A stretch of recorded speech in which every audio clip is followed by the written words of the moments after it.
How's it going, guys? Rhino here, and currently trying to survive a tropical storm. So I'm working from home. Thought I'd take a little break because I have a video that I posted a little teaser on my Instagram. People are really looking forward to this. So I'm gonna put the entire full video after this, after I'm done talking. Just a quick little shout out. This was done by a guy named Beto, who I'm gonna link all his stuff down in the description below. He is the one who deserves full credit for this video because he not only recorded it, he set up the drones, he set up the idea, he came up with the ideas of how to actually record it. He also edited it. He did everything for this video. 100% of the credit goes to him. So any credit you guys want to give him goes to him. It was incredibly well done, and I'm looking forward to sharing it with you guys. But before I do that, I need to make a quick note of something. Something really shitty happened.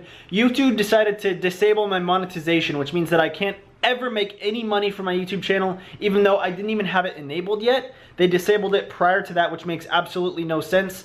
So a lot of bigger YouTubers who are into cars, they eventually make revenue off of their YouTube channel, which they're able to put back into their cars.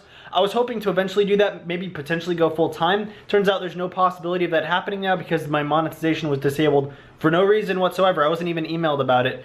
So I always have a link to my Patreon down in the description below. Please consider maybe becoming a patron of $1 a month or something like that. It will really help me out, and it'll help me become full time because it's impossible for me to make any money from YouTube now. I can't do anything with that. I want to be able to create as much good content for you guys as possible. And so if you are able to become a patron down below, I would greatly appreciate it. It would really help me out. Now, check out this video. Let me know in the comments down below what you think about it. And be sure to check out the creator, the entire creator of it, at his links down below as well. Thank you guys for watching. Check it out, and have a good day.